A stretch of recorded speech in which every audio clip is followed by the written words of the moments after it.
এট এ time আসতাম sir. একসাথে তো দুই রোগী দেখি না, ওই দুইটাই মেন্টাল কেস। আচ্ছা আসতে বলো। আপনারা আসেন। বসেন আপনারা। ধন্যবাদ। ওয়েলকাম। কার কি পরিচয়? আমি হইলাম মুখলেস, ও হইল মতলব। কি? সরি।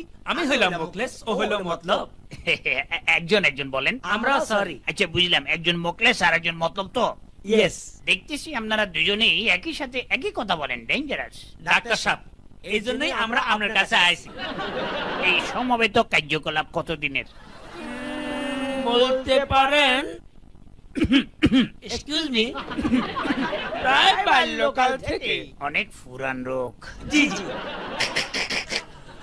যমজ মানুষ, যমজ মাথা, যমজ পশু দেখছি, কিন্তু এই যমজ কণ্ঠ প্রথম দেখলাম। কি চিকিৎসা দেব? ওইটাই আপনাকে বাইর করতে হইব। শুধু তাই না, অন্যকে চিন্তা করে সেটাও আমরা বলে দিতে পারি। কি বুঝলেন? এখন ভাবতেছি আপনাদের কোন চিকিৎসা করাবো নাকি নতুন কোন কাজে লাগাবো। বোঝেন আমরা কি জিনিস? শোনেন, আমাদের দেশে যে হারে গলাবাজি হয় তাতে এক গলায় আর পোষায় না। ভাবতেছি এই গলাবাজিতে যমজ গলা চালু করবো কিনা। রাজি? না, কথা নয়, কাজ ভালো বাইসছি, তাই তো আমরা আপনার কাছে আসছি।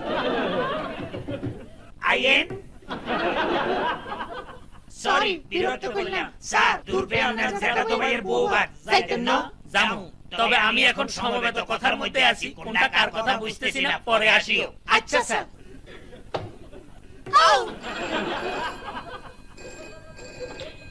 Excuse me. হ্যালো হ্যালো, আম্বিয়া। হ্যাঁ, হাসান। যে জাম তাতে ফোনে ছটার আগে তো আইতাম হাইতাম না। আম্বিয়া, দুপুরে তো বউ ভাত কামু, রাতে একটু শুটকি রান্দিও। সরি, আমার ওয়াইফ ফোন করছিল।